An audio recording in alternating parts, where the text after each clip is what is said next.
What's up, YouTube? This is Too Raw for TV.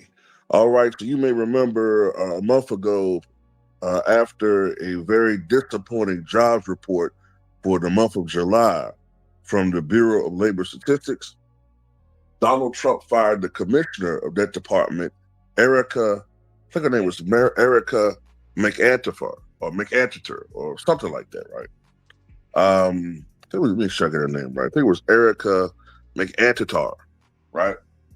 Because he was trying to spin it as if they were purposely tanking job reports to make him look bad, which makes absolutely no fucking sense, because whatever got out that somebody like her is compromising her credibility by playing politics with numbers, then why, if there's a competing future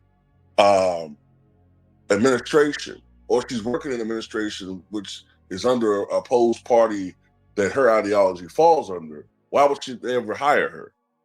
People can be privately a party affiliated and still do their job objectively. But see, this is the poison that Donald Trump pushes, because all he's really doing is projecting his own biases. He wants to only hire people who are of his political, really, he just wants people that's loyal to him. It's not even about being a Republican. It's about being loyal to Donald Trump. And that's what he is. He's an authoritarian jackoff. But anyway, he fires her, right? So then the jobs report come out this morning, and they're even worse than they were in July. So for August, it was expected that the economy would add 75,000 new jobs. It only added 22,000 new jobs. So that's horrible. The unemployment rate crept up to 4.3%. The underemployment number jumped to 8.1%. Okay? Private payroll is estimated to be less than half of what was forecasted. On top of that, manufacturing jobs are down 12,000, not totally unexpected due to the hike in tariffs. Government jobs are down 16,000. The average work week for the average American shrunk to 34.2 hours. And that's the lowest there's been in years. And the drop in manufacturing jobs is the sixth consecutive month this year that has occurred. So Trump tried to spin it this morning. I guess he kind of got a sense that the numbers are going to be bad. He said, the real numbers aren't going to be out for a year. We got to, let the economy and all the changes that we've made, which has some truth to it. It does take a while for you to get the effects of policies implemented to show some effect, right? There's truth to that. But at the end of the day, I don't think that the tariffs heavy strategy that the Trump administration is using is going to have that much of an effect. Oftentimes, to be honest with you, and look, I'm not an expert. I don't even pretend to be an expert on the economy.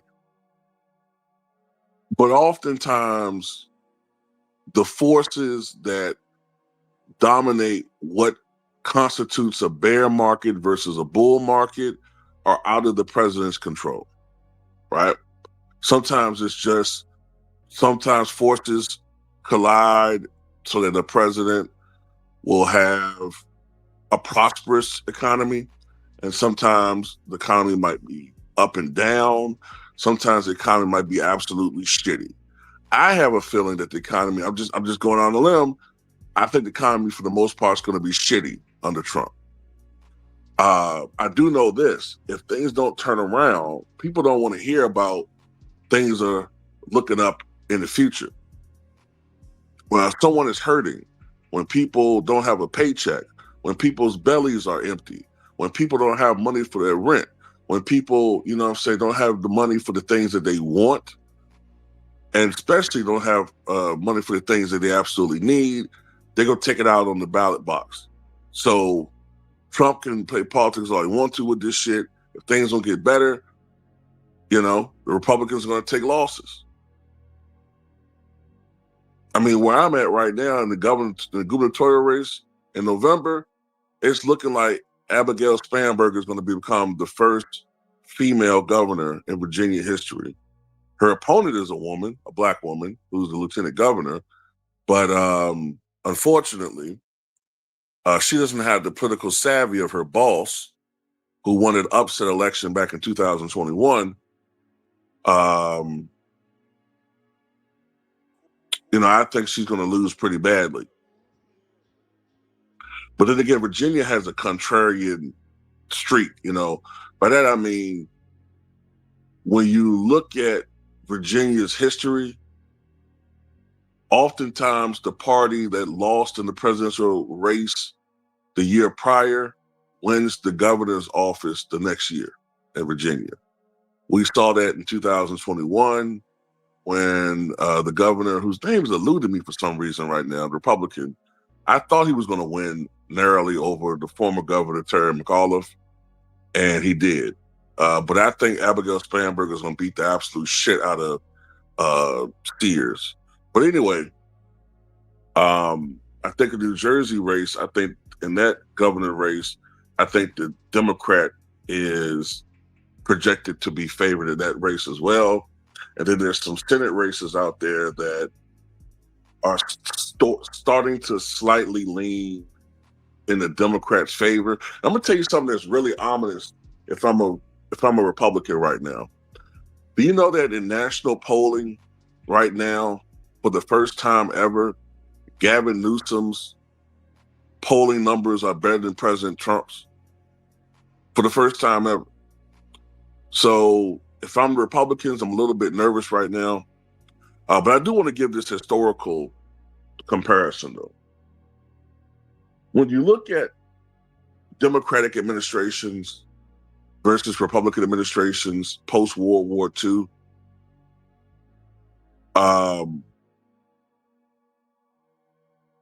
since the 1960s, Eisenhower was an exception. Eisenhower, we generally saw a lot of growth under the Eisenhower administration. He was Republican. But starting with the 1960s, generally speaking, Democratic presidents have seen more job growth than we have under Republican presidents. Now, sometimes it's not really because they're a Republican and that's the only thing, but I'm just saying that there's a trend there. Like with Kennedy and Johnson, we saw job growth. Now that was slowed down because of the excessive spending done under the Vietnam War. And then, of course, then you have Nixon and Ford get into office and the economy slows down. Carter's a Democrat and the economy really slowed down. So it's not always the case. Reagan became president. And while we did see an upturn in the economy starting in 1983-84, we did see an explosion in debt. But generally speaking, the economy did get a lot better. Under Reagan and his successor Bush, and under Bush, we did see that recession that dominated the last 3 years of his presidency. Then Clinton becomes president. Now, Clinton's a scumbag, but I can't lie. In my opinion, in my lifetime, the most prosperous economy that I've ever seen us have was under Bill Clinton. We had something like 6 consecutive years of tremendous job growth from 1994 onward. His administration added 22 million jobs. I'm going to tell you something, man. In the 90s, around 97, 98, 99, man, you could quit a job. Like you could literally quit your job. Now we were aided a little bit by the fact we were so young. But bro, you could just walk off a job. Fuck this job, right? And by the next week, have a job interview lined up just like that.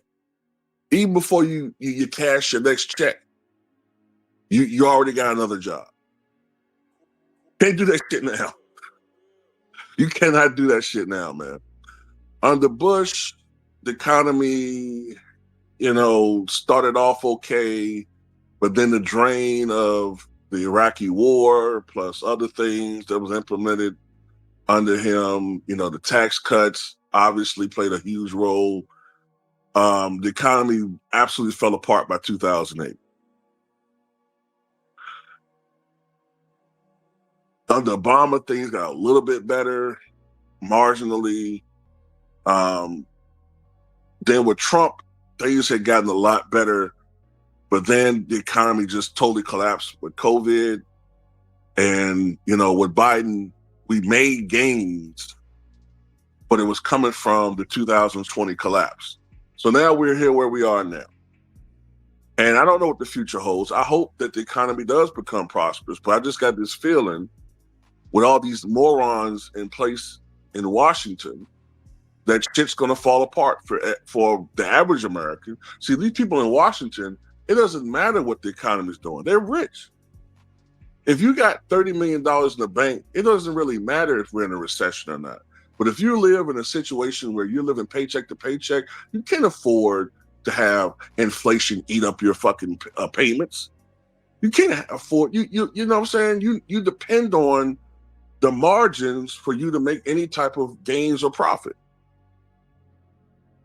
You know what I'm saying? So I've always been of the opinion, fuck the Democrats and Republicans. Because they're not working for us. They work for the top 1%. They work for the top 1 to 5% in this country. So, anyway, fuck Donald Trump. Fuck Joe Biden. Fuck Kamala Harris. Fuck JD Vance. Eyeliner wearing motherfucker. That's all I got to say about it. Something you guys say.